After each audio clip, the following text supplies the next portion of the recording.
Hello and welcome to Oasis Compassion Agency. I am so glad you decided to be part of our great team because great teams make great organizations. And so I'm so happy to have you on board. I wanted to take this opportunity to introduce myself. My name is Sharon Gill and I'm the founder and CEO of Oasis. Oasis began in 2003 from a dream I had. And we began in a small location at Palm Beach Baptist Church. We began a food pantry and a small clothing center. In 2004, with the aid of a generous donation, we moved our operations to Green Acres here on 10th Avenue and opened up a 1,500 square foot retail space. That time, that housed all three components of Oasis in the same building. We had a food pantry, a thrift store, and we began a small career center in the one location. Over the past 5 years, God has blessed us tremendously, and now we operate 3 independent locations covering 6,000 square feet of space. And so today I want just to go over a little bit about our vision and our mission because you're going to be part of it, and so I wanted you to hear from me what my expectations, hopes, and dreams are for this organization and for you as well. Our vision is to have a positive spiritual and economic impact on our community. We want to be known for changing lives in our community. And our mission is to help the less fortunate, the impoverished, get to their next level. We identify their roadblocks to their success, and we help them to devise a plan to overcome them. And Oasis is guided by 6 real core values that drives us. And I wanted to take this opportunity to discuss that with you, the setting. Our first value is honesty and integrity in all our dealings. What that means is that Oasis is a public agency, and so we are given donations from various people for our food pantry, for our thrift store, for financial donations, and the public expect us to be honest and to do our jobs with integrity, and that's a moral code that we stand by. And so I wanted just to impress upon you how important it is to be honest. I am not a micromanager. If you've been here long enough, you'll know I do not micromanage. I trust my employees and I trust my volunteers. And so that is my value number 1. Number 2, customers are treated with dignity and with respect. What does that mean?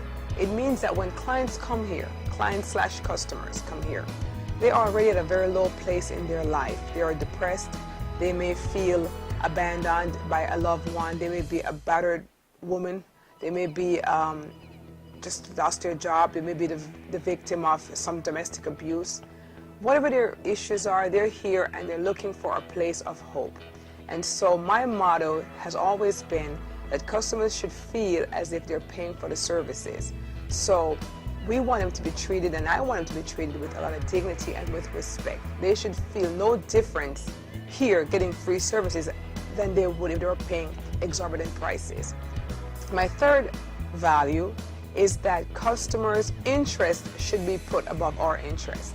And I hope this is not too hard for you to do. But what I want you to do is, as you're making decisions, I would like you to make decisions from the customer's viewpoint. What would please the customer most? What would please the client most? And so I would like you to think of them first. We're here to serve our clients. And so we want you, and I want you, to put their interest above yours. I'll give you a practical example. For example, if you work in a pantry and there is a wonderful cake that came in as a donation, and you would love that cake for yourself, for example, which I have no problems with. If there's extra at the end of the day, you can always take. But you should never put that cake away and hide it somewhere for yourself. It should be presented first and foremost to our customers and to our clients. Their interest should always be above your own interest.